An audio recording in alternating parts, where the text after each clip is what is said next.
Shalom teman-teman yang terkasih di dalam Tuhan Yesus Kristus. Berjumpa kembali dengan saya di channel ini. Terima kasih buat teman-teman yang selalu baik setia mendengarkan seluruh bagian diskusi, debat, dan pekabaran Injil melalui channel ini. Jangan lupa bagikan kepada sanak saudara supaya ada banyak orang yang dicerdaskan dan dibukakan pikirannya. Kali ini teman-teman kita akan melihat bagaimana para polemikus ini yang notabene sudah belajar tentang Islam, Quran dan hadisnya, dan mungkin mereka sudah sangat begitu sibuk mendengarkan pemaparan-pemaparan para ustadz-ustadznya, tetapi kok masih ilmunya tanggung-tanggung atau mungkin juga buta begitu ya.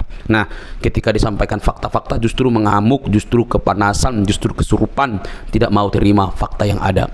Teman-teman jangan skip, yuk kita cerdaskan mereka. Semoga dengan berita Injil, perbedaan-perbedaan yang ada bukan untuk memperuncing, tetapi untuk membawa kepada keterang yang sejati. Ini dia videonya teman-teman.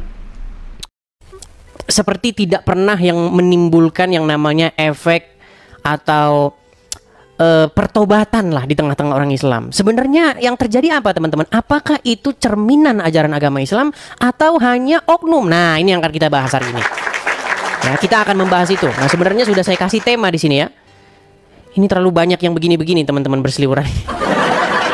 Oke, mungkin teman-teman kalau mau di swipe ya ke kiri. Cara teman-teman kalau mau lihat layar saya yang bersih itu swipe ke kiri biar nggak banyak yang ini kode-kode apanya gambar-gambar seperti ini. Kalau mau ngerekam begitu biar nggak ada kolom komentar segala macam, biar bersih layarnya ya. Geser ke kiri, nanti komentar sama apa hilang semua. Ya. Nah, tema kita kali ini itu adalah tentang perusakan rumah. Rumah dalam pengertian di sini itu adalah rumah kegiatan kekristenan ya di Padang. Itu adalah ajaran Islam yang sejati. Kok bisa bang abang bilang begitu? Ingat kalau Edis TV ngomong itu bukan sembarangan ngomong ya, bukan sembarangan. Itu ada dalilnya. Ya. Jadi kalau kamu mau jadi orang Islam yang sejati ya ini persis nih. Ya, gitu. Oke.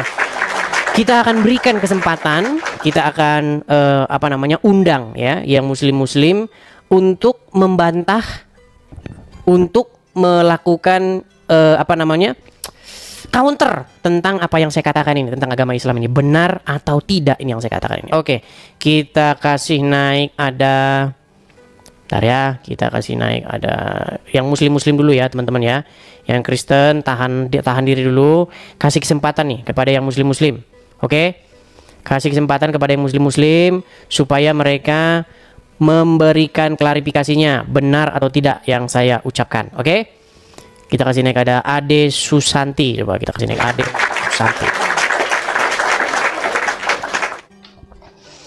Ya, Ade Susanti. Selamat pagi menjelang siang. Ya, pagi menjelang siang Bang Edis. Ya, silakan Ade Susanti, nyalakan kamera Anda. Apakah Anda ini berkaitan dengan tema ini? Kalau tidak berkaitan, tolong jangan mengganggu ya.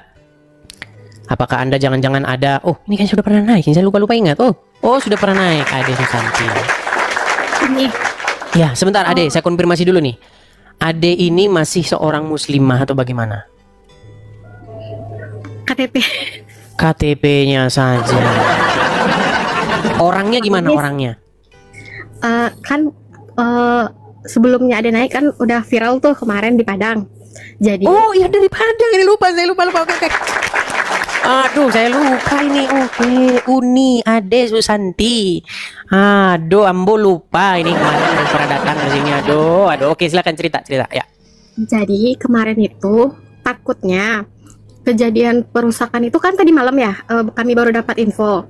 Takutnya karena setelah viralnya kesaksian Ade di Edis. Sebelumnya juga sebelum kesaksian juga mereka udah kerjanya begitu. Jadi mengenai apakah ini dikait-kaitkan dengan siaran Edis TV, tayangan Edis TV. Pertama begini, kalau ada orang yang mengatakan begitu, saya bilang begini. Masalahnya sebelum ada Edis TV muncul di TikTok, di YouTube, di Facebook, di mana-mana, orang Islam memang kerjanya sudah ngerusakin rumah. Itu udah dari dulu. Gimana? Jadi kemarin sempat takut Bang Edis. Takut ada yang nanti dikejar warga. Terus ternyata pengerusakan itu terjadi karena pengalihan rumah menjadi rumah ibadah. Itu kan kayak di permukiman masyarakat.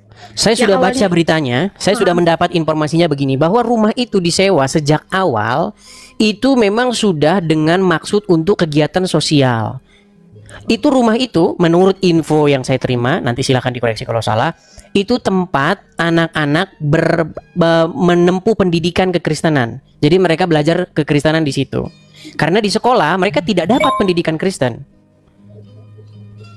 Ya, benar. Begitu. Mereka nggak dapat pendidikan Kristen. Kalau ada pendidikan Kristen di sekolah, nanti orang Islam murtad semua satu sekolah gimana? Nah, iya benar, itu gitu. benar. Karena di sini mayoritasnya memang Islam, jadi memang sekolahnya agamanya Islam ya. Kalau ada pelajaran itu di sekolah, pasti yang murid non Islam disuruh keluar dulu gitu. Iya, jadi sejak saya sekolah itu, zaman saya sekolah SD, SMP, SMA, cuman SMP aja saya nggak ada guru sekolah apa Kristen.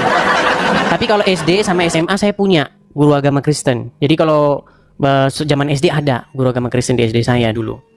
Iya, ya. Cuman mau konfirmasi itu aja sih Bang Edis, karena kemarin kan dia juga udah pernah naik. Iya. Viral loh Bang Edis. Ya, sudah tahu saya. Pasti menerima banyak inbox ancaman, betul.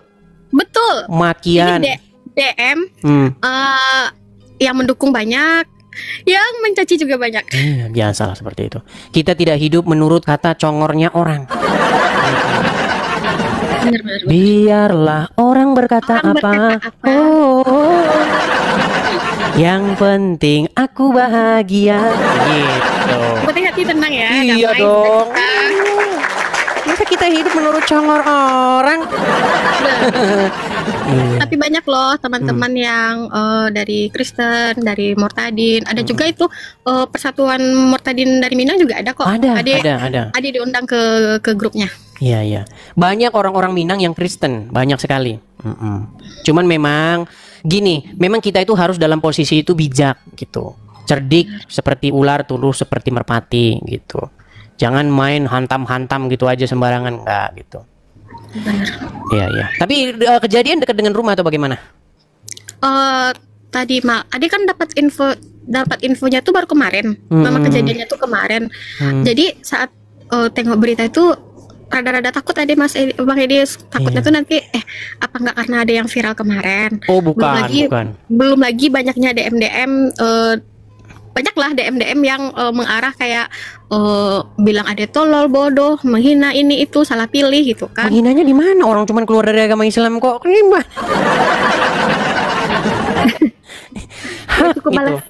Cukup hak setiap warga negara untuk memilih agamanya begitu. Iya benar, hak azazi kita ya. Iya, mau ganti agama ya terserah, orang mau ganti agama dia yang ini kan gitu. Ya. Tapi biasa orang Islam akan begitu. Misalnya kita udah di surga tinggal bye bye.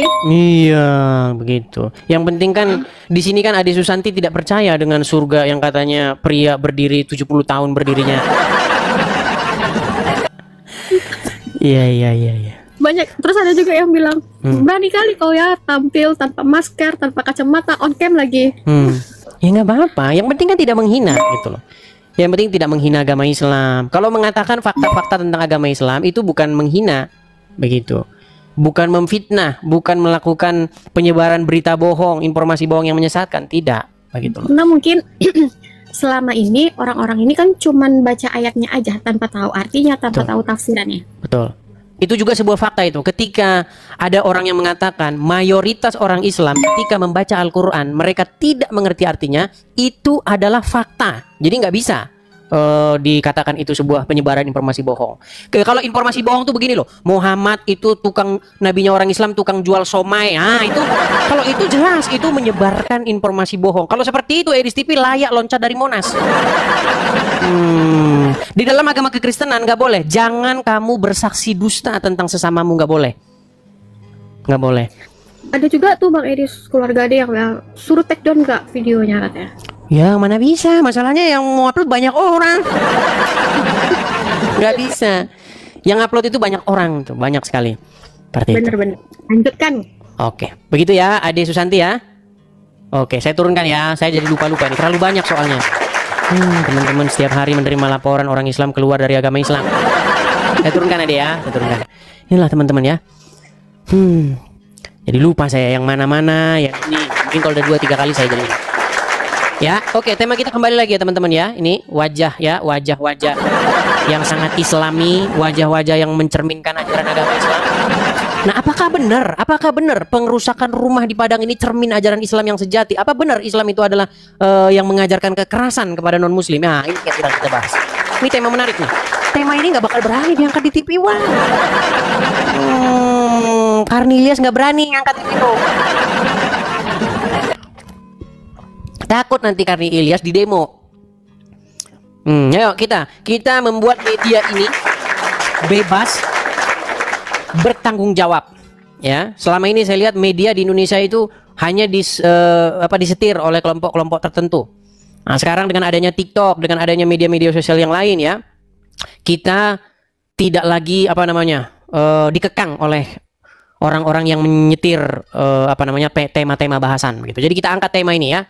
Gak akan berani diangkat di TV ini. Mana berani? Apakah memang ini cerminan ajaran agama Islam? Ya, apakah itu oknum? Ayo, silakan naik. Yang muslim naik kemari. Ya. Kita kasih naik ada Dita 07. Perempuan lagi.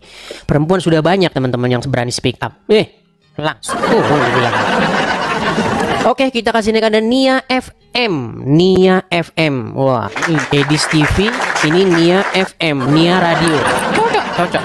Silakan Nia FM, nyalakan kamera Anda. Halo? Salam Kak Edis. Shalom. Wah, berjilbab shalom, teman-teman. Saya tadi muslimah. Coba silakan nyalakan kamera, jangan dikipas ya. Mikrofonnya jangan dikipas. Sebentar, ini lagi itu dulu sebentar. Jangan kena angin mikrofon karena berisik di sini jadinya.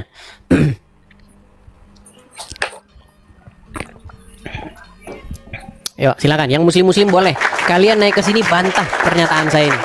Bahwa yang ngerusakin rumah ibadah, ngerusakin gereja, ngerusakin wihara, itu cerminan ajaran Islam yang sejati itu.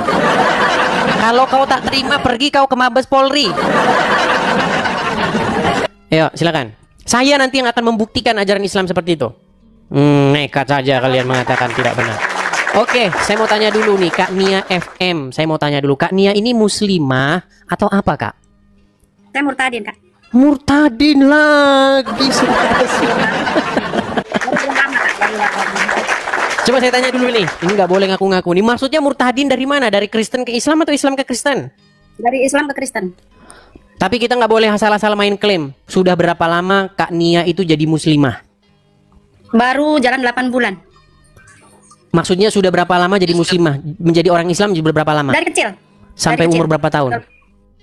Sampai sekarang umur 48. 48 berarti sudah lama jadi orang. Coba kita tes dulu nih, kita tes. Kalau benar-benar mantan muslimah pasti tahu nih. Doa sholat kah, doa makan, bacaan Quran, apa sajalah yang membuktikan bahwa Kak Nia mantan muslimah. Coba. Apa saja? Ayat kursi kah, apa terserah. Ayo. Anak saja ya Kak. Silakan. Bismillahirrahmanirrahim. A'udzubillahi minasyaitonirrajim. Bismillahirrahmanirrahim. Qul a'udzu birabbin nas, malikin nas, ilahin nas, min syarri waswasil khannas, alladzi waswisu fi sudurin nas minal jinnati wan nas. Ya, jelas ini muslimah, Ya, gimana Kak Nia? Ceritanya kok bisa Kak Nia ini meninggalkan Muhammad nih? Gimana cara ceritanya? Silakan Kak Nia. Sebentar Kak, saya pindah ke kamar belakang, di sini berisik. Boleh, silakan. Tiap hari teman-teman sampai saya, tiap hari. Besok tinggal uncu PI sendirian yang jadi orang Islam. Ya, artinya sudah banyak ya perempuan-perempuan, laki-laki juga sudah pada speak up ya. Karena di zaman media sosial ini ya kita ungkapkan seperti itu. Ya, silakan Kak Nia. Ya, gimana Kak? Gimana? Ini boleh berbagi nih, gimana jalan ceritanya jadi meninggalkan agama Islam? Baru-baru saja meninggalkan agama Islam. Boleh Kak. Baru berapa lama? Saya 8 bulan dan sebelumnya saya itu menderita sakit Kak. Sakit sudah komplikasi dan sudah tidak bisa disembuhkan, divonis sama dokter itu. Dan puji Tuhan, saya sama Tuhan Yesus disembuhkan sampai sekarang. Dan waktu itu saya total itu tidak bisa bangun 3 bulan. 3 bulan itu tidak bisa bangun total. Dan saya di waktu saya sakit yang parah itu saya melakukan sholat tahajud Kak. Sholat tahajud kalau nggak salah itu sekitar 1:30 malam. 1:30 malam itu saya sholat tahajud, dan setelah sholat tahajud saya wiridan. Pas di wirid itu saya lampu kamar saya kan gelap ya Kak. Oke. Itu ada sinar putih terang gitu, terang benderang menghampiri saya dan menyinari di kamar saya itu terang benderang, dan ada sesosok bayangan berjubah putih, itu jenggotnya segini gitu. Itu bayangan itu langsung meluk saya, Kak. Langsung meluk saya, dan di dalam pelukan itu saya merasakan damai, tenang, dan dari jempol kaki sampai ujung rambut itu kayak ada yang narik gitu, Kak. Kayak tertarik itu, kayak aliran darah berjalan gitu. Langsung set, langsung badan saya itu enteng. Langsung enteng, rasa sakit yang saya rasakan itu langsung hilang seketika gitu. Dan saya kaget. Saya ini mimpi apa enggak gitu. Saya cubitin, saya ituin badan saya, pipi saya. Itu tapi saya cubitin, saya sakit, saya nggak mimpi itu, langsung saya itu yang bayangan itu tuh melambaikan tangan itu, ayo bangun gitu, kayak melambaikan, ngajak kita bangun gitu. Langsung saya bangun, pelan-pelan saya bisa duduk. Puji Tuhan saya bisa duduk, dan setelah bisa duduk saya coba untuk berdiri. Setelah saya coba untuk berdiri, puji Tuhan, haleluya, bisa berdiri, Kakak. Saya sampai saking senangnya, saya jerit-jerit, saya nangis jerit-jerit, sampai anak saya tidur di atas, anak saya tidur di bawah. Mama kenapa, Mah? Mama kenapa, Mah? Mama kenapa kok jerit-jerit? Nah, ini Mama mimpi apa enggak ini, Mama bisa bangun, bisa berdiri. Dan anak-anak juga kan kaget kan, Mama nggak bisa bangun kok sekarang udah bisa berdiri, lari-lari gitu. Gitu. Dan puji Tuhan, saya itu langsung segituan malam itu juga saya langsung sembuh total. Luar biasa. Dan paginya, dan paginya saya tanya sama Tuhan. Saya ceritakan tuh, saya yang kejadian semalam itu saya ceritakan semua, Kak. Ya puji Tuhan, langsung teman saya tanya, kamu punya teman yang agamanya Kristen nggak gitu? Ada gitu. Ya coba kamu tanya, telepon, suruh ke sini gitu. Langsung teman saya itu saya suruh ke sini, Kak. Langsung saya cerita semuanya, dan teman saya itu kan Kristen dari lahir ya. Iya. Itu sampai bilang begini, Nia, puji Tuhan, aku yang Kristen dari lahir pengen berjumpa, pengen bertemu sama Tuhan Yesus, aku belum bisa. Tapi kamu yang Muslim, kamu terpilih, Nia, kamu bisa berjumpa langsung, bertemu langsung sama Tuhan Yesus. Bukan kamu yang memilih Tuhan Yesus, tapi Tuhan Yesus memilih kamu. Kamu sangat beruntung, Nia, gitu, Kak. Dan temen langsung cerita ini itu. Langsung saya disuruh ke dokter yang saya berobat ya. Sekarang malah dokternya udah meninggal, Kak. Malahan, Kak. Itu, iya, langsung cerita, langsung saya suruh ke dokter ya, saya langsung ke dokter, langsung saya di ronsen, di itu semua ya, hilang semua penyakitnya ya. Juga bilang ini mukjizat Tuhan, sudah tidak ada penyakit apa-apa. Sedangkan saya itu tapi dulu waktu muslimah sama ginjal, ya waktu muslimah dulu rajin nggak dulu mempelajari agama Islam? Rajin, Kak, saya rajin puasa, rajin itu sholat ya. Tapi ya puji Tuhan, baru sekarang ini saya menemukan mukjizat Tuhan yang sebenarnya, Kak. Luar biasa. Iya. Haleluya, puji Tuhan. Benar-benar Tuhan Yesus dahsyat, Kak, luar biasa. Mantap. Saya bisa sembuh sampai sekarang, Kak, dan saya udah bisa mulai aktivitas lagi gitu. Oke. Iyalah, mantap lah ya kesaksiannya Bu Nia ya. Orang-orang yang mengalami mujizat ya, dari Muslim langsung pindah ke Kristen, ini sudah banyak orang-orang seperti ini. Lalu bagaimana tanggapan keluarga? Tanggapan keluarga ya ada yang pro kontra, Kak. Pro kontra ya. Ya anak juga ada yang marah-marah ke saya. Mama itu gimana gitu. Mama itu gimana, dosa itu mah gitu. Gitu. Seperti ya saya tidak pedulikan itu. Saya yang merasakan mukjizat itu, Kak. Baik. Oke lah, terima kasih Kak Nia atas kesaksiannya ya. Terus karena sudah disembuhkan oleh Tuhan Yesus, berarti sekarang tinggal bagaimana pelayanan Kak Nia memberitakan kebenaran, bersaksi tentang kebenaran itu, begitu. Amin, haleluya. Iya, Kak, meskipun kita ikut Tuhan Yesus itu nggak mudah ya. Butuh perjuangan ya. Saya tetap maju terus, pantang mundur, Kak. Udah harga mati, Kak. Sekali Yesus ya tetap Yesus selamanya, Kak. Baik. Saya percaya, waktu dipercaya pasti semua diselamatkan. Saya percaya itu, Kak. Iya, betul. Haleluya. Iya, teman-teman ya. Jadi ini juga seorang muslimah yang sudah juga mengalami kesaksian seperti itu, banyak ya, teman-teman ya. Artinya mujizat Tuhan Yesus itu masih terjadi ya, teman-teman ya, masih ada. Baik ditunjukkan, baik tidak ditunjukkan, mujizat itu tetap yang penting setia, seperti itu ya, seperti itu. Oke, mungkin hanya itu kan ya. Dan saya ini, Kak, kan ini banyak yang itu, kenapa kamu pakai kerudung gitu. Itu banyak pada dipertanyakan itu, Kak. Nggak apa-apa pakai kerudung, nggak apa-apa. Yang penting kalau pakai kerudung jangan maling di Indomaret. Iya, nggak apa-apa pakai kerudung juga nggak apa-apa. Orang Kristen pakai kerudung boleh, nggak pakai kerudung boleh, begitu. Soalnya saya udah nyaman begini, Kak. Gitu, iya, kan. Nggak apa-apa pakai kerudung nggak masalah. Apalagi saya single mom kan, saya buat ngelindungin itu kan gitu. Dan saya anak 5, Kak. Banyak, mantap. Saya besarin anak 5. Dan yang kedua udah kerja. yang ketiga kuliah, yang keempat baru SMA kelas 3, yang ketiga kelas 3 SD, Kak. Ya puji Tuhan. Tuhan selalu mencukupkan kebutuhan saya, Kak, dan anak-anak. Amin. Ya, oke lah. Oke, hanya itu yang disampaikan Kak Nia.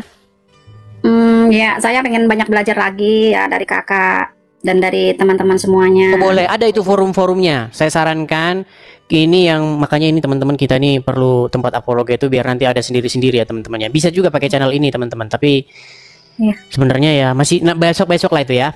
Ada sebenarnya di ini di channel-channel kalau mau belajar tentang Kristenan bisa seperti itu. Kita besok buka kelas khusus lah ya teman-teman ya. Kelas online di TikTok belajar firman Tuhan bisa teman-teman. Oke, Kak. Itu. Oke, begitu Kak Yuli? Oke? Oke. Terima kasih Kak Yuli ya. Terima kasih. Karena hari ini kita lagi bahas tema yang ini. Saya turunkan ya. Oke, saya turunkan. Ya, dulu saya pesan dulu ya. Apa itu? Titip pesan buat negara kita. Dan saya titip pesan buat Bapak Presiden dan Bapak Gibran, dan tolong tegakkan hukum di Indonesia ini. Kan kita Indonesia ini negara Pancasila dan Bhinneka Tunggal Ika. Tolong tegakkan hukum yang sebenar-benarnya. Kami umat Kristiani minta keadilan dari negara kita dan toleransinya semuanya ya. Saya mohon sama Bapak Presiden dan Bapak Gibran, tolong diperhatikan rakyat kita. Rakyat kita lagi sedang dalam keadaan kehancuran begini, kita harus tolong diperhatikan. Gitu. Oke, hanya begitu ya. Iya. Oke, saya turunkan Kak Nia FM. Terima kasih, Kak, ya. Sama-sama saya turunkan ya. Amin, saya turunkan. Ya, inilah teman-teman ya. Selalu ada lagi ya muslimah yang akhirnya convert, yang akhirnya pindah ke Kristen teman-teman ya, dengan berbagai cara seperti itu. Nah teman-teman, tema kita kali ini sebenarnya bukan membahas masalah muslimah yang pindah ke Kristen ya, karena ya udah begitu banyak. Hari ini kita membahas tema ini teman-teman ya. Perusakan rumah di Padang itu adalah cermin ajaran Islam yang sejati. Ya, seperti yang saya nyanyikan tadi. Dan terjadi lagi, rusakin rumah ibadah lagi, orang Islam lagi, tiap hari kerjanya begini, tahun ke tahun sama lagi, rusakin rumah ibadah lagi-lagi. Iya, ini terus kerjanya orang Islam. Dari dulu sampai sekarang terus Pak. Kerjanya rusakin rumah ibadah orang. Yo, silakan. Apakah ini oknum teman-teman? Ini fenomena apa yang seperti ini nih sebenarnya? Apakah itu memang ajarannya atau bagaimana? Nah, ini statement dari orang yang mempelajari agama Islam selama 13 tahun ini. Memang itu ajarannya. Memang itu ajarannya itu. Ya. Kalau tidak percaya, saya kasih kesempatan nih. Saya kasih kesempatan kepada seorang muslim atau muslimah untuk naik kemudian menyanggah argumen saya itu. Membantah argumen saya itu bahwa itu bukan ajaran agama Islam. Coba, beranikah? Enggak berani mereka naik. Yo, silakan. Kaum muslimin wal muslimat, apakah kalian tidak dengar tantangan dari saya untuk membantah statement saya bahwa ini memang adalah cara ajaran cerminan ajaran Islam yang terjadi? Mana dalilnya? Saya yang tunjukin. Sungguh nekat yang nyata ya. Oke, kita kasih naik ada kita kasih kesempatan yang muslim ya teman-teman ya, muslim ya. Coba kita kasih naik ada Solikin. Yuk. Ya, selamat pagi menjelang siang Solikin. Selamat siang. Silakan Solikin, nyalakan kamera Anda. Anda muslim ya? Ya. Ya, silakan yuk nyalakan kamera. Ya, Solikin. Ya, Bang, wajahnya jangan separuh, Bang. Separuh wajahku hilang karena aku muslim. Karena aku sudah malu karena jadi orang Islam. Jangan gitu. Ayo, naik. Naik. Jangan separuh begini, Bang. Wajah jangan separuh begini. Siapa yang malu? Kalau tidak malu, wajah naik. Itu hostnya itu malu. Lah, disuruh naik wajah. Ya udah di bawah saja sana, tidur di bawah. Ya. Suruh naik wajah malah separuh gitu. Silakan.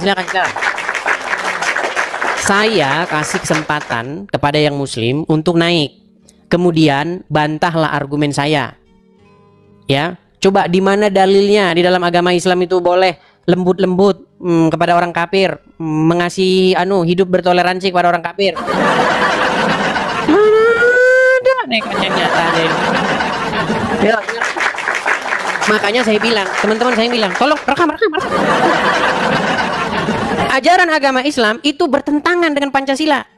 Makanya kalau kita mau menganut Pancasila, sesungguhnya menurut Pancasila agama Islam itu harus dibubarkan karena tidak sesuai dengan Pancasila.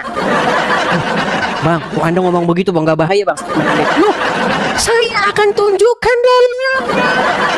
Bagaimana Anda itu? Saya tunjukkan dalilnya. Ya, coba kita kasih naik ada Rizal MF. Rizal MF, silahkan nyalakan kamera Anda. No, hilang. Ya, silakan. Mana nih? Kita belum melihat ada orang Islam yang nampaknya berani untuk nongol dan berbicara ya teman-teman ya. Coba kita kasih naik ada. Sabar ya. Elida Wati. Coba kita kasih naik ada Elida Wati. Ya, 16.000 orang ya yang menonton ya. 16.000 orang. Coba nih, dari antara 16.000 orang ini pasti hanya 10% yang Kristen ini. Ya, sesuai dengan komposisi penduduk warga negara Indonesia. Kalau kita ambil sampelnya, berarti 16.000 ini berarti 85% ini muslim nih. Apa jangan-jangan muslim udah tinggal 5%? Ya, Elidawati, silakan nyalakan kamera Anda. Shalom bang. Shalom Elidawati. Bagaimana Elidawati? Kenapa Anda mengajukan permintaan naik ini? Muslim atau Kristen? Kan saya udah pernah chat abang loh di akun saya itu. Yang mana tentang orang tua dulu? saya itu. Yang mana? Saya lupa. Kan gini bang ceritanya. Orang tua saya kan Muslim, jadi saya Kristen gitu. Kalau ada suara anak-anak kita nanti nggak bisa mungkin kalau suaranya sudah aman dulu ya. Gimana? Iya. Ada suara anak kecil masuk. Udah. Iya gimana? Gini ceritanya kan. Dulu kan mama saya udah masuk Muslim, jadi masuk Kristen, nikah sama bapak kan bang. Terus yang udah habis itu pas 5 tahun kemudian kan mama saya balik lagi ke agama Kristen Muslim gitu. Habis itu kan karena kan ada antara masalah itu kan balik lagi dia ke agama ke agama Islamnya. Terus pas aku masih kecil di situ kan bang, 10 tahun kemudian mereka merantau ke Riau kan sama bapak. Terus kami di Medan sekolah SMA gitu kan bang.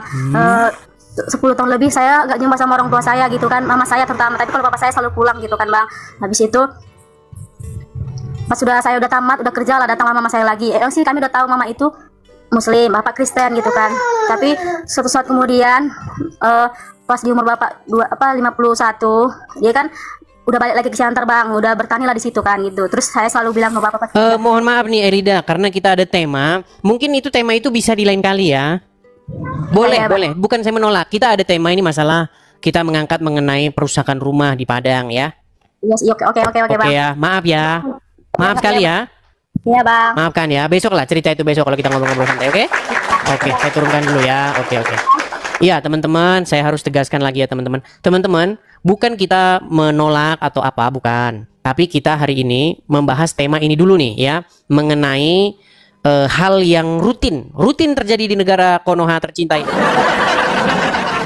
yaitu tentang kebiasaan orang-orang Islam sering mengganggu, kemudian membuat rusuh, merusak tempat-tempat yang berkaitan dengan kegiatan kekristenan.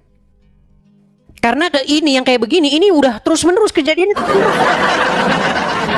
Ya. Nah, sebenarnya apakah memang itu adalah oknum-oknum, tapi oknum kok terus-terusan ada terus? Atau memang itu udah ajarannya? Atau memang itu ajaran orang Islam? Nah, ayo silakan. Saya undang nih yang muslim dulu. Ya, sambil itu coba misalnya saya dengarkan ini dulu ya. Sambil coba nih. Dengan Islam bagi orang yang dengan kuasanya memberi izin untuk berdiri tempat ibadah bagi umat agama lain seperti gereja. Sebentar, saya cari sebentar, saya banyak musik-musiknya sebentar. Bagaimana dalam agama Islam seorang muslim karena jabatannya dia memberi izin berdirinya rumah ibadah seperti kelenteng, gereja. Nah, dia dapat dosa jariah, mengalir terus. Siapa yang membuat yang tak baik pada wisruha, dia dapat dosanya. Wa wisru man amila biha, dosa orang yang melakukannya sampai hari kiamat. Setiap berbunyi teng habis di belangkung malaikat teng lompang. Nah, itu sebentar ya, saya ulang ini. Kita minta tolong keluarga. Bagaimana Ustadz seorang wanita istri? Oh, bukan ini ya. Jadi intinya ada seperti itu ajaran di mereka ya. Makanya takut mereka mendirikan rumah ibadah. Jadi kalau ada Pak Lurah, Pak Camat, Pak Kades, ya apapun, bupati atau apapun yang muslim, nanti ikut tanda tangan mendirikan gereja, izin mendirikan gereja, izin mendirikan rumah ibadah agama. Dengar ceramah Abdul Somad nih, dengar ceramah Abdul Somad. Perhatikan. Ini, kalian dengarkan ceramah Abdul Somad ini ya. Nih.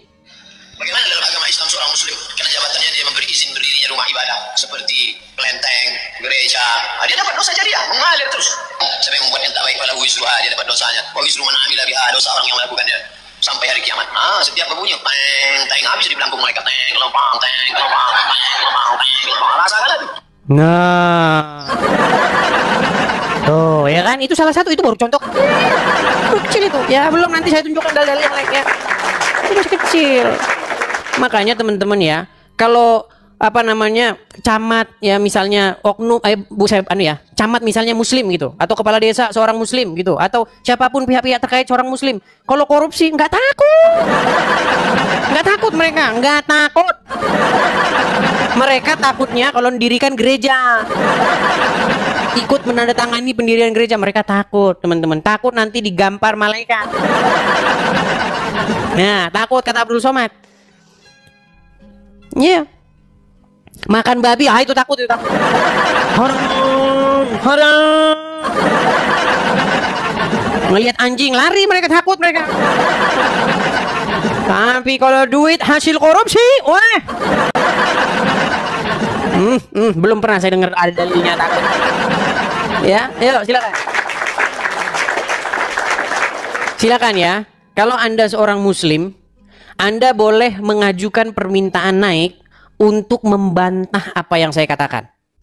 Apa memang benar itu ajaran Islam atau oknum yang tidak sesuai dengan ajaran agama Islam? Ayo.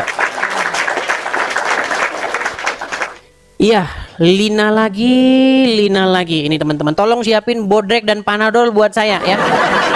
Karena kalau ngobrol dengan Lina ini teman-teman, saya mendadak percaya dengan Muhammad. Kenapa? Karena kata Muhammad, akal wanita muslimah itu separuh, tinggal setengah. Makanya mereka nggak bisa mikir kalau ngomong agama ini ya. Oke, coba Lina, kamu tahu tema yang sedang kita bahas? Tahu. Apa? Perusakan rumah di Padang adalah cermin. Cermin apa? Maksudnya ajaran Islam yang sejati, betul? Iya, tapi sebenarnya ajaran Islam itu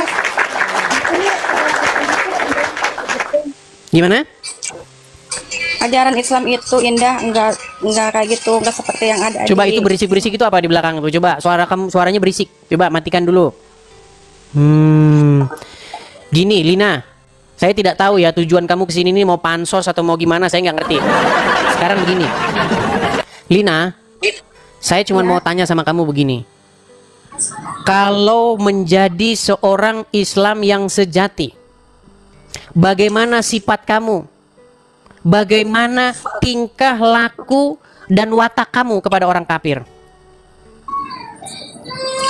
Sebenarnya orang kafir itu kan dia sama juga, dia kan manusia, cuman berbeda penyembahan aja.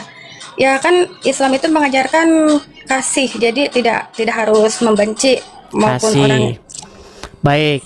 Jadi ya, menurut kamu orang kafir, Muslim, ya nggak ada hubungannya. Baik. Itu kan masing-masing. Sudah selesai bicaranya? Udah. Oke. Jadi kamu harus bersifat lembut kepada orang kafir. Bersikap baik kepada sesama manusia. Kepada orang kafir? Ya orang kafir pun, iya kan sama dia manusia. Oke, baik. Kamu ada Al-Quran di situ? Ada. Oke, coba buka dulu surat Al-Fat ayat yang ke-29. Surat Al-Fat apa Al-Fatihah? Al-Fat. Al-Fat sama Al-Fatihah itu beda. Kamu nggak tahu selama ini ada surat Al-Fat? Waduh, gimana? Pantesan hati aku. Surat Al-Fat. Kenapa harus surat Al-Fat? Ada juga Al-Fatir. Jadi dia nggak tahu ada surat Al-Fat. Sudah saya bilang teman-teman, jangan heran. Orang Islam itu masih Islam karena tidak pernah dia tahu isi Al-Quran. Baik. Coba kamu buka surat yang ke-48. Surat apa? Surat Al-Fatihah. Surat Al-Fat, bukan Al-Fatihah. Surat Al-Fat. Atau surat yang ke-48, coba buka di situ.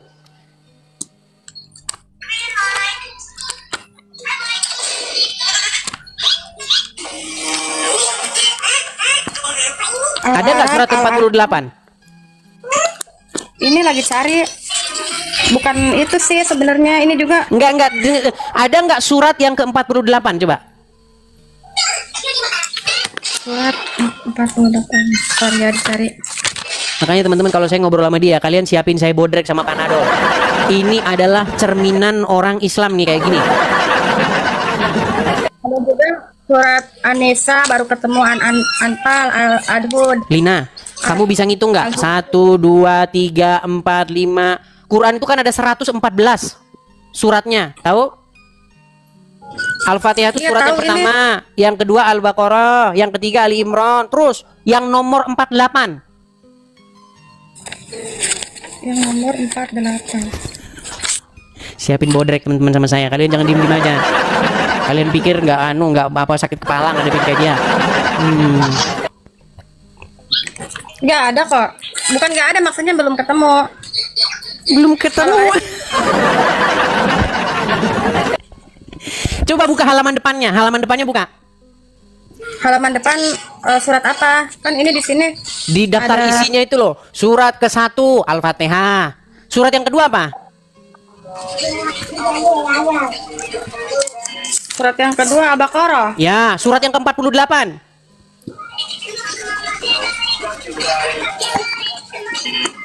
Surat. Memang orang Islam dia udah ketemu itu, cuman Islam kan diajarin nipu sama Muhammad. Boleh kamu menipu ketemu ajaran Muhammad. Surat yang ke-48, nomor urut 48. Ya kan akunya nggak persediaan, jadinya nyari. Kirain bukan surat itu. Kalau ngadepin dia ini teman-teman, siap-siap Panadol ekstra. Emang selain surat itu, emang nggak ada lagi yang harus dicari gitu sebelum ketemu? Ada surat cinta. Kamu kan tadi ngomong kalau orang Muslim ketemu dengan orang kafir harus berkasih sayang, betul? Betul. Nah, itu karangan kamu. Saya bantah dengan ayat Qur'anmu. Buka Quran surat Al-Fat. Yang kamu nggak pernah tahu ada surat Al-Fat dalam Quran. Ini buktinya perbedaan sifat orang kafir dan sifat orang mukmin. Tenang. Ada nggak surat Al-Fat di situ? Ada, tapi akunya belum nyari. Soalnya kan akunya mendadak. Mendadak kan ini Al-Quran ini kan tebal. Kamu di bawah saja. Kamu di bawah, nonton di bawah. Nyari surat Al-Fat aja pura-pura nggak ketemu kamunya. Itulah teman-teman. Karena saya itu nggak berlebihan loh. Ketika saya katakan alasan orang masih Islam karena nggak ngerti agama Islam. Gimana Anda itu? Setiap orang, tiap kepala yang beragama Islam pasti dia tidak ngerti agama Islam. Pasti jawabannya. Gimana? Oke, kita kasih naik ada wonge dewek ya. Wong dewek. Ya, silakan wonge dewek. Kalau saya ngobrol sama Lina itu teman-teman, langsung saya percaya sama Muhammad. Di detik itu saya percaya sama Muhammad. Karena kata Muhammad, akal wanita itu memang setengah, tapi akal wanita muslimah. Ya, Wongi Dewek. Yo, Sudah tahu ya berita yang sedang atau topik yang sedang kita bahas hari ini? ya, Apa? kerusakan rumah. Di Perusakan Padang. rumah, maksudnya rumah apa? Padang, Iya, di mana? di Padang. Iya, adalah ajaran Islam yang sejati. Setuju? Enggak, Enggak setuju dia. Baik, saya mau tanya, bagaimanakah sifat atau watak atau tindakan atau perilaku orang Islam ketika berhubungan atau ketika menjumpai atau berinteraksi dengan orang-orang non-muslim atau kafir? ya sikapnya ya kalau nggak memusuhi ya biasa aja. Kalau orang kafirnya emang biasa, orang Kristennya. Orang Islam ini nggak percaya dengan Qur'annya, teman-teman. Baik. Baik. Apakah orang Islam sebentar? Apakah orang Islam harus bersifat lembut dan berkasih sayang kepada orang-orang non-muslim? Iya, Baik, bukakan surat Al-Fat ayat yang ke-29. Al-Fat ayat 29. 29. Ya, 29. silakan. Muhammad Rasulullah walladzina ma'ahu. Bahasa Indonesianya saja. Percuma juga dibaca, nggak ngerti penonton. Iya. Terjemahannya saja langsung, yuk. Nabi Muhammad adalah utusan Allah dan orang-orang yang bersama dengannya bersikap keras terhadap orang-orang kafir yang bersikap memusuhi. Ya kan tuh Oh, kan. tanda tanya. Sebentar. Sebentar. Ini memang mereka ini akan mengedit ayat Qur'annya, teman-teman, diedit. Sebentar. Saya bukakan Al-Qur'an saya di sini ya. Surat Al-Fat ayat 29. Waduh, teman-teman, ini ya mereka akan mengedit isi Al-Qur'annya. Saya balikan. Mana ada kata-kata yang memusuhi. Baik. Coba kita bandingkan ya Quran Anda dengan Quran saya. Surat Al-Fat ya. Mau balikan ini kamera dulu. Boleh, boleh. Balik juga boleh. Balik kamera Anda, sama-sama kita lihat. Nih. Muhammad itu adalah utusan Allah. Dan orang-orang yang bersama dengan dia adalah keras terhadap orang-orang kafir, tetapi berkasih sayang sesama mereka. Jadi orang Islam itu berkasih sayangnya sesama Islam saja. Betul. Mana? Berkasih sayang sesama. Berkasih sayang sesama mereka, sesama umat Islam, betul. Iya emang. Ah, tetapi kafir, kalau bertemu dengan orang kafir bagaimana sikapnya? Sikapnya ya kalau nggak memusuhi ya biasa aja Bang Edi. Coba sekarang saya tanya nih. Coba ya nih. Coba Anda baca ya. Coba agak jauh, jauhkan biar nggak separuh. Nah, Muhammad itu adalah utusan Allah, sama, betul? Ya. Dan orang-orang yang bersama dengan dia, bersama dengan siapa? Nabi Muhammad. Oke, adalah keras terhadap orang-orang kafir, betul? Iya, tapi kan dalam Tetapi kurung. berkasih sayang sesama mereka, betul? Betul. Nah, dari mana Anda dalam tanda kurung itu yang bersikap memusuhi, dapat dari mana? Itu kan tanda kurung. Ya udah saya tanya, yang bahasa Arabnya mana itu? Yang dalam tanda kurung yang bersikap memusuhi, mana bahasa Arabnya? Nggak ada, ini bahasa Arabnya juga nggak ada tanda kurungnya. Ya iya, berarti itu ayat tambahan karena orang Islam nggak percaya dengan isi Quran.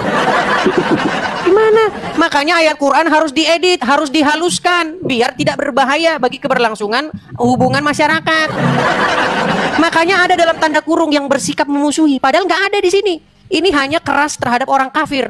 Mau kafirnya memusuhi kek, mau nggak memusuhi, Anda harus keras kepada mereka. Makanya inilah wajah orang Islam ketika mereka berjumpa dengan orang kafir. Lihat itu wajah Islam sejati kayak gitu. Gimana Anda ini? Lu gimana Anda ini? Di mana di situ dikatakan yang bersikap memusuhi? Dapat dari mana? Ya maksudnya diartikan kalau sikap orang kafirnya baik ya kita nggak harus memusuhi lah. Oh, berarti menurut Anda ayat ini salah. Berarti menurut Anda ayat ini salah. Ya bukan salah, kita kan harus pakai logika juga, Kang Edi. Baik, kalau Anda tidak percaya, saya akan bantu lagi. Ini ayat yang sudah familiar, teman-teman. Nih, ayat yang sudah sangat familiar dan teman-teman juga sudah pada tahu nih. Adakah di sini dikatakan yang memerangi atau yang menunjukkan permusuhan atau yang begini yang begitu? Nggak ada. Nih, perhatikan. Dikatakan apa? Dari Abu Hurairah, Rasulullah bersabda, janganlah kalian memulai salam kepada Yahudi dan Nasrani. Apabila kalian bertemu dengan salah satu dari mereka di jalan, maka desaklah ia ke jalan yang sempit. Ada nggak di sini dikatakan Yahudi Nasrani yang membenci Muslim? Ada nggak? Nggak ada ya. Nggak ada. Memang Muhammad itu, memang dia itu punya yang namanya dendam kesumat sama Yahudi dan Nasrani. Kalianlah yang jadi pelampiasannya. Orangnya sudah meninggal, tapi kalian yang masih mewarisi kebenciannya. Muhammad ada di lubuk sanubari kalian. Gimana? Coba saya balikin dulu kamera saya lagi. Coba kembali lagi yo, balik kamera dulu. Wong dewek. Oh dewek iki kepriwek. Wis dikandani bukti-bukti ini sing akurat, jujur lagi terpercaya. Yakin sumpah Bos Nyong itu memberikan bukti yang akurat. Kurang kuat kepriwek son. Wis dikandani bukti ini sing akurat. Yakin Bok, yakin sumpah. Gimana son? Di situ son sudah tertulis yang dikatakan apa? Orang-orang yang bersama-sama dengan Muhammad bersikap keras kepada orang kafir. Tambahannya ada hadisnya lagi. Bahkan ada hadis yang mengatakan tidak akan terjadi hari kiamat sampai kalian kaum muslimin itu membunuh orang-orang Wahyudi. Iya. Makanya kalian itu kalau ketemu orang Wahyudi dicembelih. Banyak perang loh di Indonesia kalau sikapnya kayak gitu terus. Iya, karena orang Islam di Indonesia tidak menjalankan ajaran agama Islam. Kalau dijalankan ya seperti tadi itu yang di Padang tadi. Gimana sih? Ini ada, semuanya ada nih. Kalau kayak gitu mah oknum Bang Edis biasanya oknum. Bukan oknum. Begini ya, nih. Saya akan tunjukkan lagi hadis-hadisnya ya. Saya bantu. Ada tersangka kan mesti kalau kayak gitu. Baik, ini saya tunjukkan ya. Memang berat ini mereka ini. Ini saya tunjukkan dalil-dalilnya. Ini makanya saya bilang hadis-hadis seperti ini itu membuat muslim itu menjadi seorang pembunuh. Perhatikan. Perhatikan ya. Saya akan tunjukkan lagi hadisnya. Nih, perhatikan nih. Inilah warisan-warisan kebencian Muhammad kepada Yahudi dan Nasrani dan diwariskan kepada para pengikutnya. Nih, ini hadis nih. Hadis nih. Sungguh aku akan mengeluarkan orang-orang Wahyudi dan Nasrani dari jazirah Arab sehingga aku tidak akan meninggalkannya di dalamnya kecuali muslim. Nih satu, makanya di Arab mana boleh orang masuk ke sana. Orang muslim. Nih, terus yang kedua. Arab dulu jahiliyah yang banyak itu. Ini gimana sih? Ini dari Muhammad, kaum muslimin pernah. Iya, Kak. Ini bagaimana? Aduh, saya tampilkan lagi. Memang susah mereka ini ya. Perhatikan. Saya akan tampilkan lagi. Saya akan tampilkan lagi. Sesungguhnya Dajjal akan mengepung kaum muslimin dari Baitul Maqdis. Lalu terjadi suatu gempa yang sangat dahsyat. Akhirnya Allah membinasakan beserta bala tentaranya sampai-sampai pangkal dinding dan seterusnya nih. Nih, Asyab akan berkata kepada Fir'aun, akan berkata, wahai mukmin atau wahai muslim, ini seorang Wahyudi atau seorang kafir, kemarilah bunuhlah dia. Ini ajaran Islam. Nih, saya tampilkan lagi nih. Nah, nih. Itu kan hari akhir Bang Etis. Maksudnya, justru kalau kalian tidak membunuh orang Yahudi dari sekarang, kiamat tidak akan pernah terjadi. Sekarang saya tanya, Wong Dewek, ini serius. Biar lama. Orang-orang muslim yang sejati, mereka sangat merindukan nggak tentang hari kiamat, datangnya hari kiamat? Datangnya muslim memerangi orang-orang yang Sebentar, saya tanya dulu. Muslim yang sejati, mereka akan menyambut hari kiamat itu dengan bahagia nggak? Ya belum tahu Bang Edis. Noh, gimana nih orang? Ini kata Muhammad apa? Tidak akan tiba hari kiamat hingga kaum muslimin memerangi orang-orang Wahyudi dan membunuh mereka sehingga seorang Wahyudi bersembunyi di balik batu dan pohon. Kemudian batu dan pohon berkata, wahai muslim, wahai hamba Allah, orang Yahudi di belakangku, kemarilah bunuhlah dia kecuali pohon korkot karena ia adalah pohon Wahyudi. Nah, ini bagaimana betapa Muhammad sangat benci kepada Wahyudi. Bagaimana Anda ini nekat yang nyata? Umat Nabi Muhammad. Kalau Yahudi sekarang kan ada yang baik, ada yang orang dibilangin tidak akan terjadi hari kiamat, ini malah Lihat konteksnya, itu tidak mungkin berbicara seperti yang Anda maksudkan. Berarti kiamat udah dekat kalau kayak gitu. Nggak akan terjadi hari kiamat kalau kalian belum memerangi Wahyudi. Gimana? Orang muslim udah memerangi Wahyudi. Makanya orang muslim giat memerangi Wahyudi supaya cepat terjadi hari yaumil akhir, biar mereka cepat-cepat beranu dengan bidadari-bidadari. Nggak ada memerangi sekarang mah. Sulit. Oke, jadi intinya begini. Jadi yang saya maksudkan begini. Ternyata ini adalah sebuah fakta. Atem ayam kan? Nggak ada. Coba Wong Dewek. Cuma oknum ya Bang Edis. Oknum kok terus-terusan. Wong Dewek, coba saya tanya. Bang Edis adem ayam kan? Anda mendengar, Anda mengetahui bahwasanya terus-menerus terjadi berita tentang orang-orang muslim yang merusak. Kemarin barusan di Cidahu. Terus kemarin ini ya, bulan lalu kalau nggak salah ya, bulan ini masih yang di Cidahu ya, bulan ini awal-awal bulan kemarin datang sekelompok orang muslim mecah-mecahin, rusak-rusakin. Terus baru kemarin minggu ya, dikatakan apa, sekelompok orang-orang di Padang merusak, mecah-mecahin kaca tuh. Ini gambarnya nih, biar saya kasih tunjuk. Menurut Anda, apakah yang demikian ini akan terjadi lagi? Ya kalau nggak ada kesalahpahaman ya nggak terjadi. Salah paham. Emang orang muslim itu teman-teman ya. Saya tanya sama Anda nih, penyebabnya apa kira-kira, Bang Dewek? Ya, aku aja baru mau nanya Bang Edis, itu sebabnya apa sih, masalahnya apa gitu? Sebabnya karena ada di situ kegiatan-kegiatan yang berbau kekristenan, mereka langsung panas seperti, makanya menurut ajaran orang Islam, janganlah kamu kalau bertemu dengan orang Wahyudi dan Nasrani, kamu bersifat lembut. Nggak bisa kamu bersifat lembut, harus kamu desak mereka, persempit jalan mereka. Itu ajaran agama kamu. Tapi aku nggak begitu sih ya. Iya, karena kamu tidak mengikuti ajaran Muhammad, karena kamu tidak percaya dengan dia. Kalau mengikuti, ayo gabung.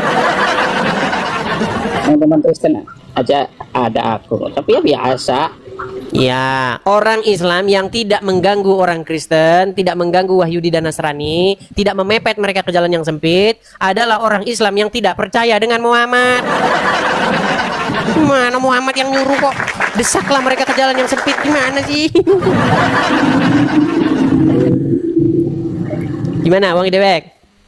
Saya berharap ini kata Dewek.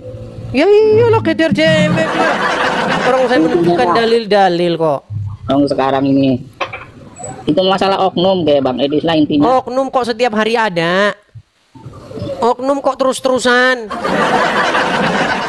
Kalau oknum itu terjadi mungkin setahun sekali. Oknum ini terus-terusan.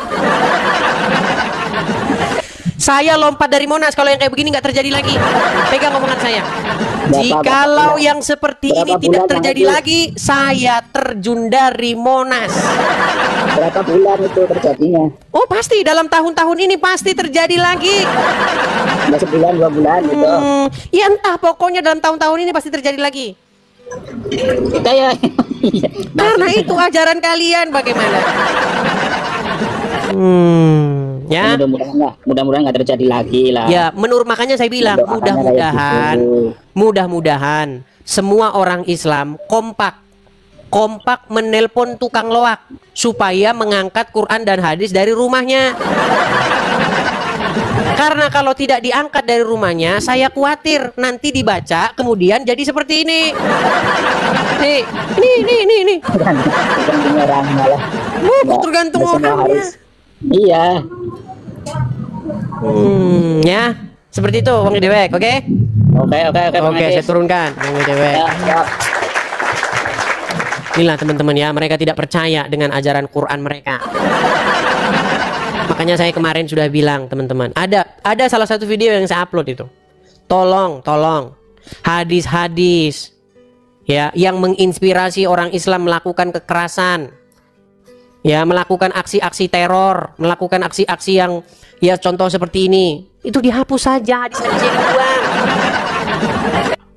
Ini loh, ini apakah dia ini menurut Anda tidak menjalankan ajaran Quran? Apakah menurut Anda dia tidak mengikuti ajaran hadis? Coba ayo silakan. Naik kemari, buktikan bahwa yang saya katakan itu tidak benar. Yuk silakan. Kita kasih naik, ada Rizky Pratama. Yuk, Rizky Pratama. Ya, Rizky Pratama. Ya bang. Ya, Muslim bang. Muslim. Silakan bang, nyalakan kamera. Ya, Bang Rizky. Sudah nonton dari tadi Bang Rizky? Sekitar 5 menit yang lalu lah. 5 menit yang lalu. Oke, sudah tahu berita ini tentang perusakan rumah di Padang? Lewat di TikTok ada, lewat di TikTok ada. Oke. Kejadian-kejadian seperti ini sudah sering, betul?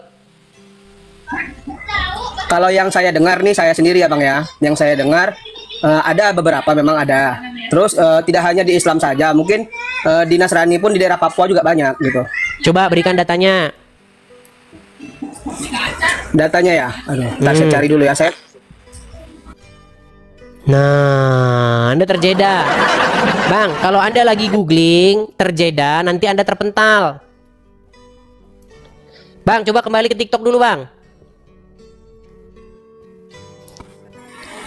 Kalau Anda tutup aplikasi di TikTok, Anda terjeda, nanti Anda terpental sendiri otomatis. Makanya datanya disiapin sebelum naik ke sini. Iya, pakai handphone yang lainnya. Oke, tapi sebelum ke sana gini, saya mau tanya dulu. Menurut Anda nih, orang Islam yang ngerusakin tempat-tempat peribadatan Kristen atau kegiatan-kegiatan agama Kristen, menurut Anda itu cerminan ajaran Islam yang sejati nggak? Enggak. Nekat yang nyata. Baik. Kalau Anda percaya kepada Muhammad, apa yang harus Anda lakukan ketika Anda berjumpa, berinteraksi dengan orang-orang kafir, orang-orang Yahudi, orang-orang Nasrani? Kalau saya pribadi ya bang ya, ini saya bukan pribadi. Saya nggak ngomongin Anda pribadi ini gimana?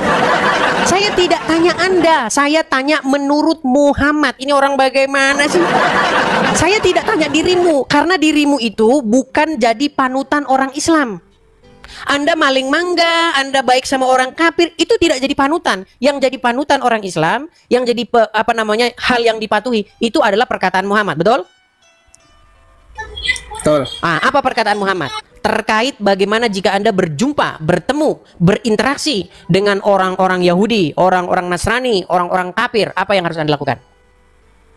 Ya selalu berbuat baik aja sama manusia. Berbuat baik. Makanya saya bilang teman-teman, ini alasan seorang masih muslim. Baik, saya tunjukkan hadisnya. Kita harus terus-menerus mendengungkan hadis ini ya teman-teman ya. Saya balikan dulu bang, supaya Anda tahu ajaran Muhammad. Selama ini Anda tidak pernah tahu bang ajaran Muhammad, makanya Anda masih Islam. Nih, saya tunjukkan apa yang harus Anda perbuat jika Anda menjadi pengikut Muhammad yang sejati. Perhatikan. Saya tampilkan ya. Dari Abu Hurairah, Rasulullah bersabda, janganlah kalian memulai salam kepada Yahudi dan Nasrani. Apabila kalian berjumpa, bertemu dengan salah satu dari mereka di jalan, maka desaklah ia ke jalan yang sempit. Menurut Anda ini hadis karang-karangan saya?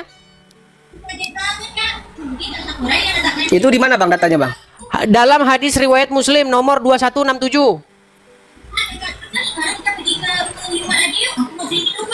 Sudah? Oke, ini hadis. Berarti kalau Anda berjumpa dengan orang kafir, orang Yahudi, orang Nasrani, Anda harus memepet mereka, mendesak mereka ke jalan yang sempit. Betul, setuju?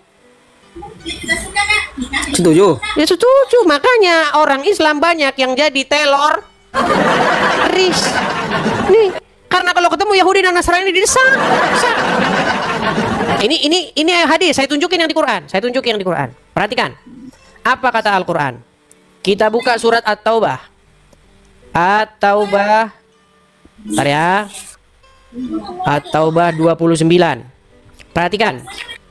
Apa yang harus kau lakukan jika bertemu dengan orang-orang kafir? Ini surat At-Taubah ya. Betul? Betul. Baik, saya bacakan. perangilah orang-orang yang tidak beriman kepada Allah dan tidak pula terhadap hari kemudian, dan mereka tidak mengharamkan apa yang diharamkan Allah dan Rasulnya, dan tidak beragama dengan agama yang benar, yaitu orang-orang yang diberikan Alkitab kepada mereka.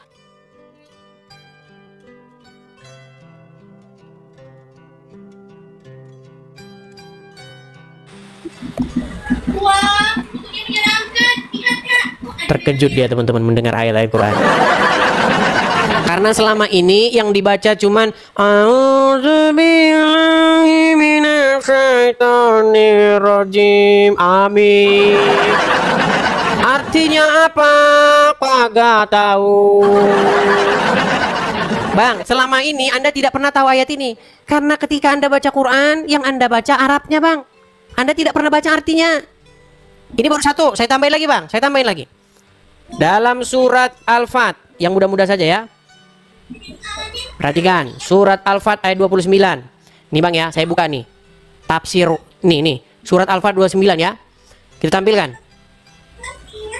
Apa di sini dikatakan?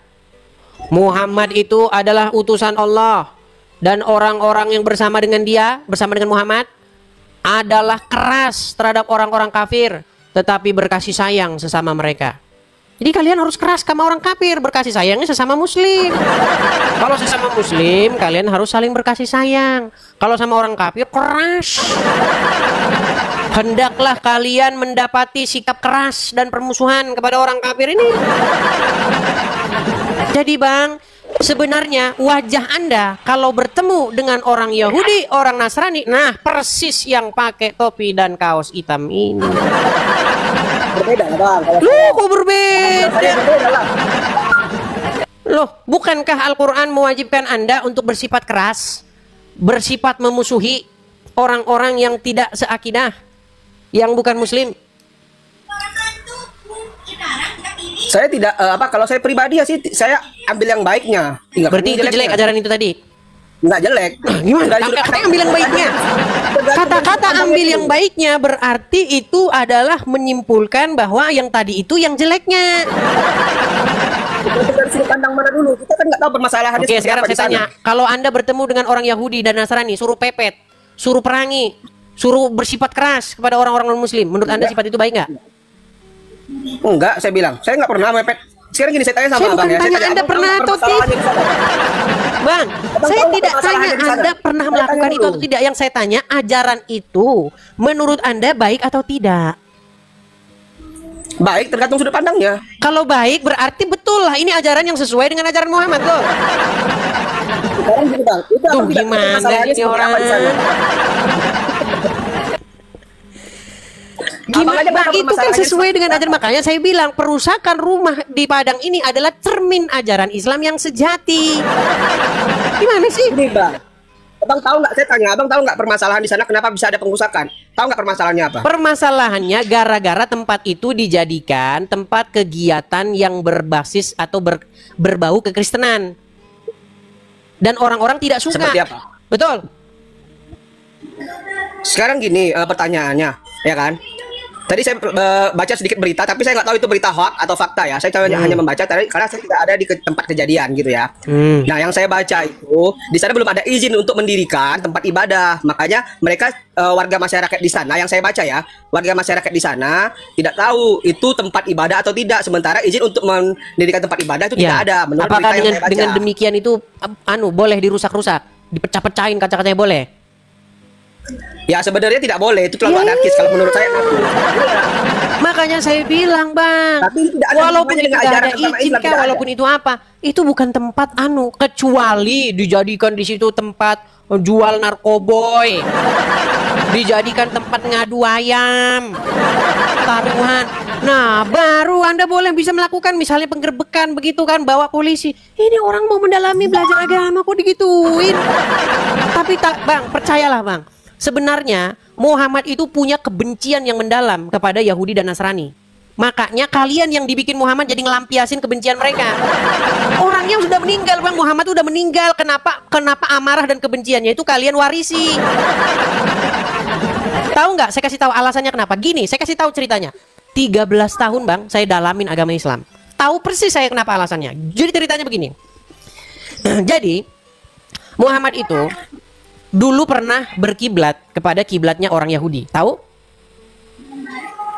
Sebelum kiblatnya dipindah, Muhammad itu kiblatnya sama ke Baitul Maqdis selama 16 atau 17 tahun. Tahu?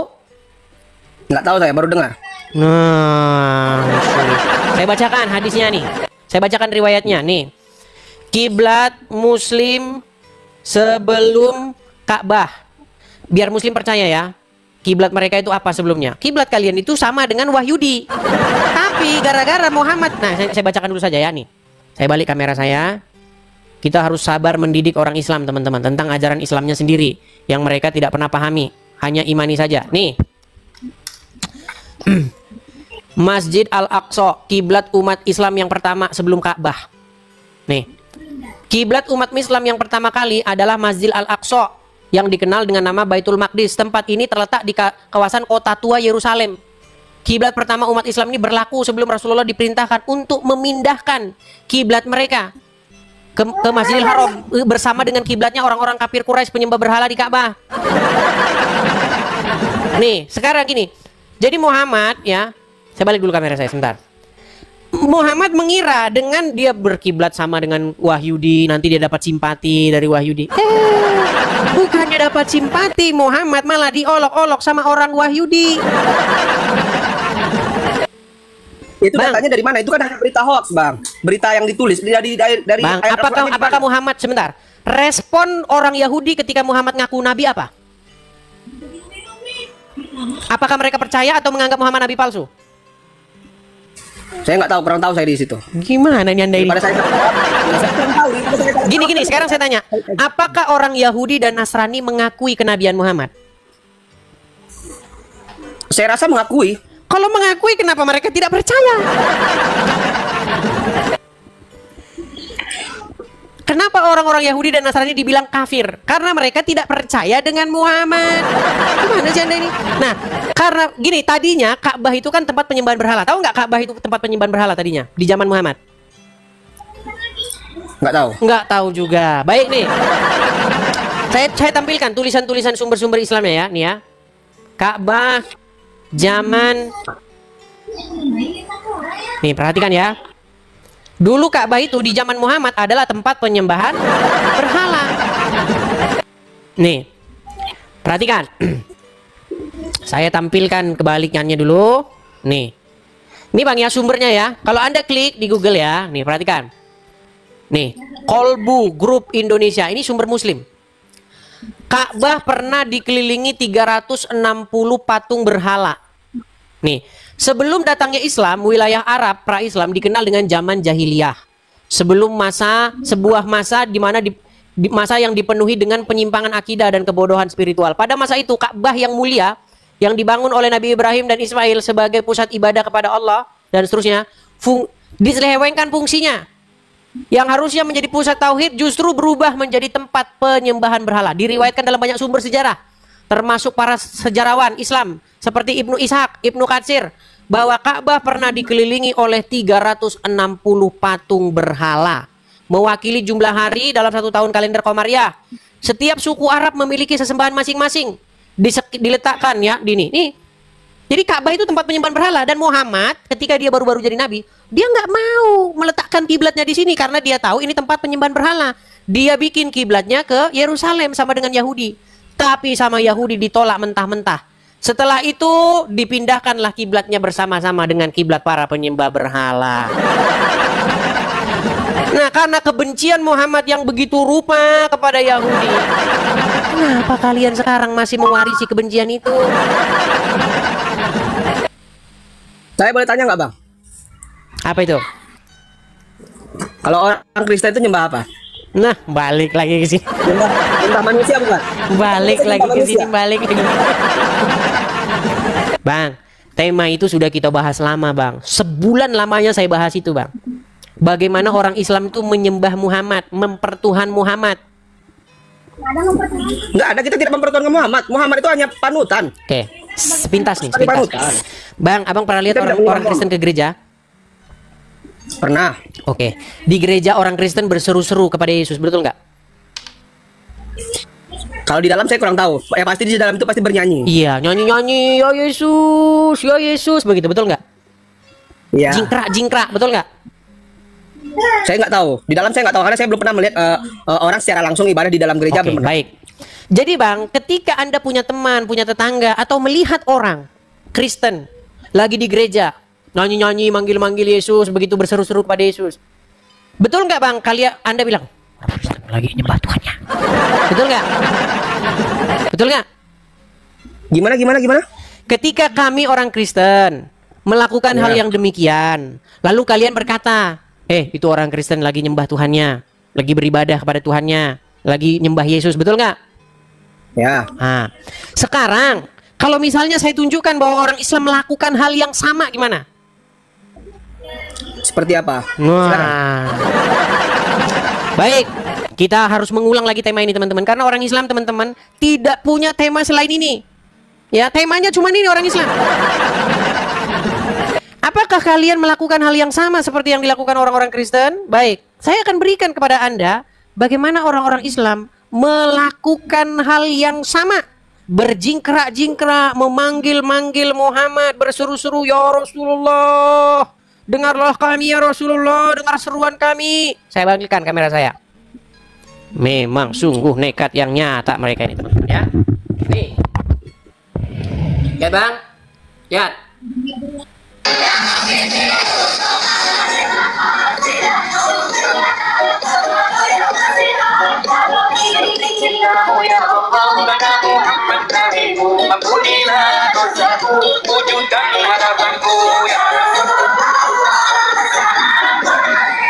Oke.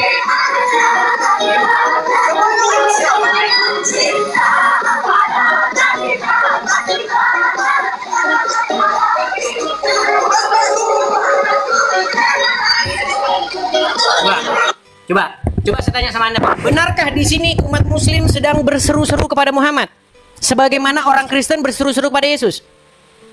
Bang, di situ bukan ibadah. Mulai dah. Sudah saya bilang teman-teman, kalau orang Kristen tadi di gereja, tadi udah saya bilang loh Bang, kalau ada orang Kristen di gereja manggil-manggil Yesus, bener nggak? Kamu bilang orang Kristen lagi ibadah nyembah Tuhannya, ya. Tapi kalau orang Islam melakukan hal yang sama, enggak. Beda. Makanya saya pernah bilang gini Bang, seandainya kita berdua datang kondangan, kita berdua nih temenan, kondangan kita berdua, ada di situ menu makan, kita sama-sama ngambil piring, sama-sama ngambil sendok. Saya sendok nasi segini, ikan segini, sayur segini, saya makan. Anda bilang begini, Kristen makannya banyak. Anda melakukan hal yang sama, sebentar, Anda lakukan hal yang sama. Anda ambil nasi segini, sayur segini, ikan segini, terus Anda makan. Ketika saya bilang begini, tuh Islam makannya banyak. Oh beda. Ini beda. Kalau Islam beda. Nyambung Bang. Nggak nyambung gimana? Nggak nyambung. Kami berseru-seru kepada Yesus di gereja. Anda berseru-seru kepada Muhammad, betul tidak? Bang, itu hiburan, cuman nyanyi ya. Hiburan. Bukan ibadah. Berat.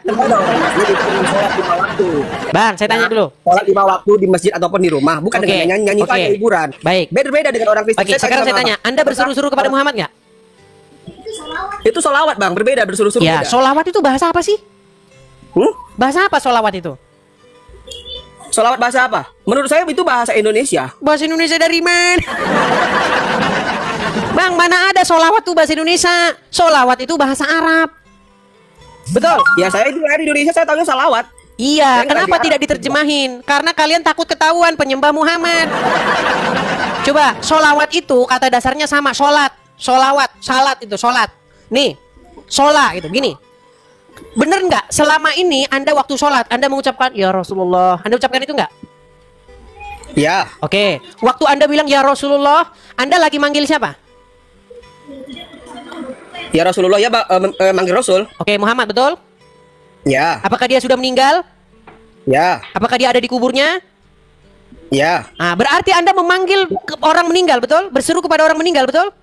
Jasadnya di dalam kubur. Iya, berarti Anda memanggil orang yang sudah meninggal, betul? Mulai. Bang, makanya Bang, sesungguhnya yang berbakti, yang menyembah, yang memuja, yang memanggil orang mati, itu agama Islam. Kalau kami kami berseru-seru kepada Yesus, ya Yesus, ya Yesus. Tidak ada orang Kristen yang percaya bahwa Yesus sampai sekarang di kuburan, nggak ada. Coba sebutin siapa orang Kristen yang sampai sekarang percaya Yesus di kuburan? Enggak. Yesus di dalam iman kekristenan itu bangkit. Dia hidup. Makanya ketika kami berseru kepada Yesus, kami tidak berseru kepada orang mati di kuburan. Sedangkan kalian, ya Rasulullah. Yesus mati di tiang salib, Bang. Ya Rasulullah. Ya Rasulullah. Betul tidak? Kan? Ditanya. Jadi akuilah bahwa yang berseru-seru kepada mayat, yang berseru-seru kepada orang mati, itu adalah orang Islam sendiri. Setuju? Nggak setuju saya. Nggak setuju lagi. Baik, kita tes. Apakah Muhammad sudah meninggal? Gini, Bang. Tenang Bang, kita buktikan. Bang, tenang Bang. Kita pakai logika sehat. Apakah Muhammad sudah meninggal? Sudah. Apakah Anda berseru atau memanggil nama dia di dalam sholat Anda? Ya, karena syafaatnya. Oke. Berarti Anda berseru dan memanggil orang mati, betul? Berseru. Enggak, kita nggak berseru, Bang. Nah, mulai dah. Mulai dah angel tenan tuturanmu. Angel tenan tuturanmu. Nah, ini susah nih ngomong orang Islam nih. Jadi sebenarnya yang memanggil orang meninggal, yang berseru-seru kepada orang meninggal, yang nyanyi-nyanyi jingkrak-jingkrak kepada orang meninggal itu kalian. Seandainya Yesus masih di kuburan, maka saya orang yang pertama yang akan mengakui kami berbakti menyembah orang mati. Kami tidak berbakti, kami tidak mengikuti orang mati, kami tidak menyembah, memuliakan, memuji-muji orang mati. Gitu loh. Kami tidak menyembah orang mati, kayak bilang.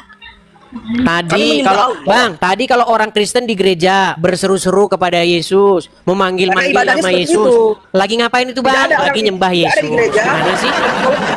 Ibadahnya seperti nyanyian. Berbeda sama dengan orang Muslim. Orang Muslim tadi kan bukan nyanyian. Sholatnya kan. Ini nyanyian bukan ini? Sholatnya seperti sholat. Coba ini nyanyian. Kalau orang Nasrani kan harus nyanyi.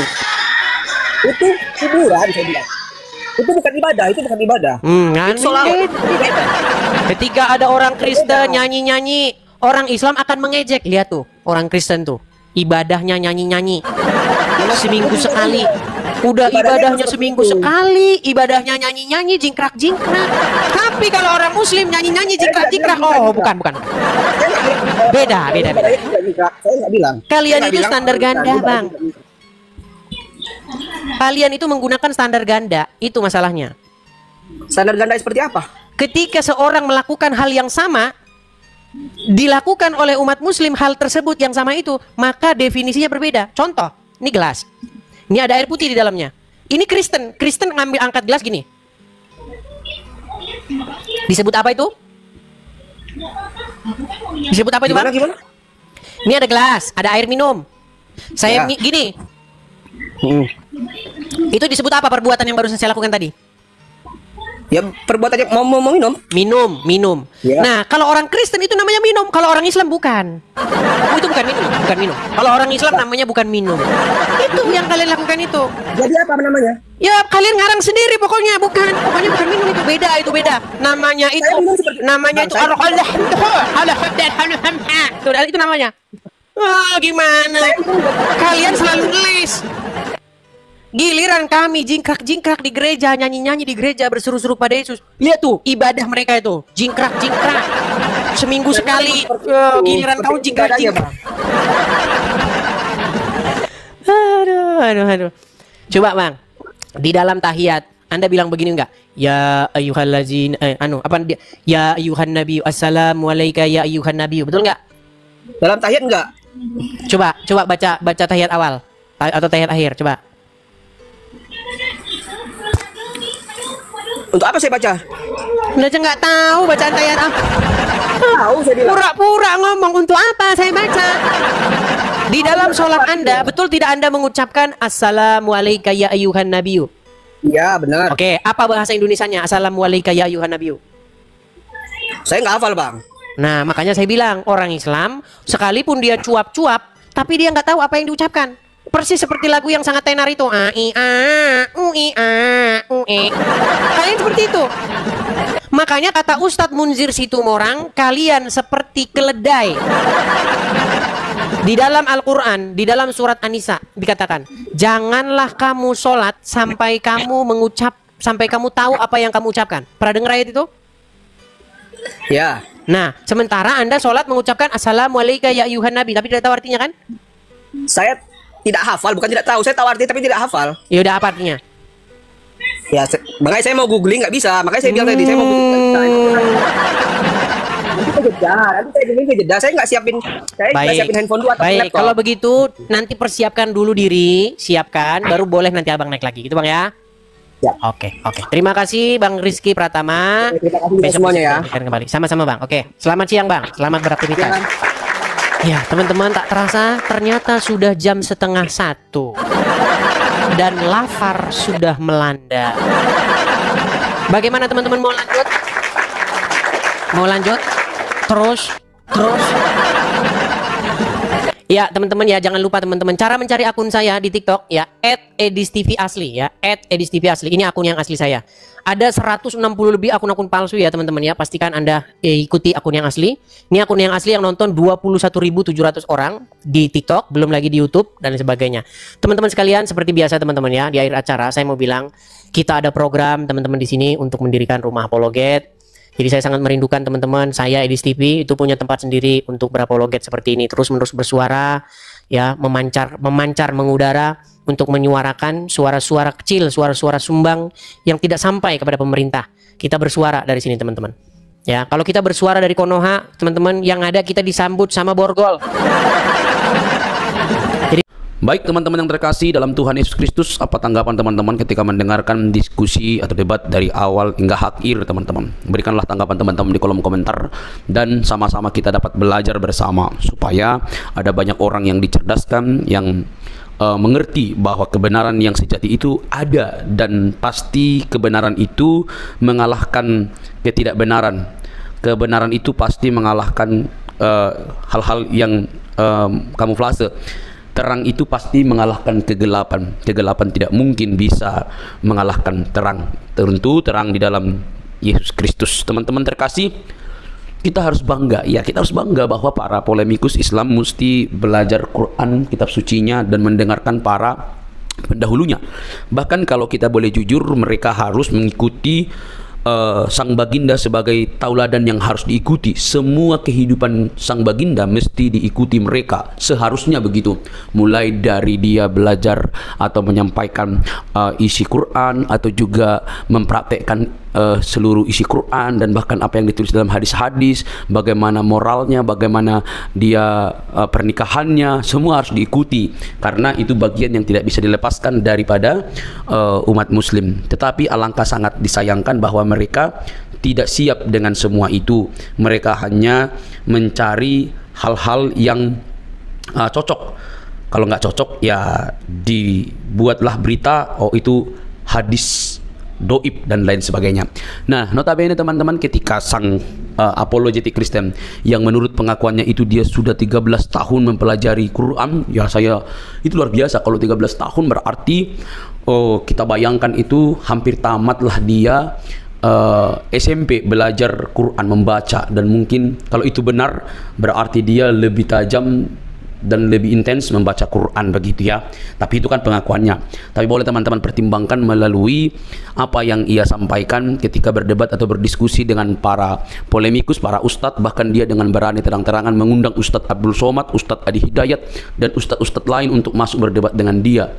Ya, itu dirinya, artinya dia sudah memiliki persiapan yang sangat begitu matang, baik berupa pertanyaan-pertanyaan yang mesti ditanya kepada ustadz-ustadz yang notabene itu di Indonesia sangat digemari oleh banyak orang.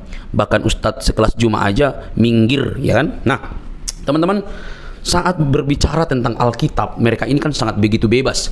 Tetapi saat berbicara tentang Al-Quran, mereka itu pasti kepanasan. Saat berbicara Alkitab atau kekristenan, maka itu disebut dakwah bagi mereka. Tetapi saat berbicara tentang Islam atau Quran dan hadis, maka itu penistaan bagi orang Kristen.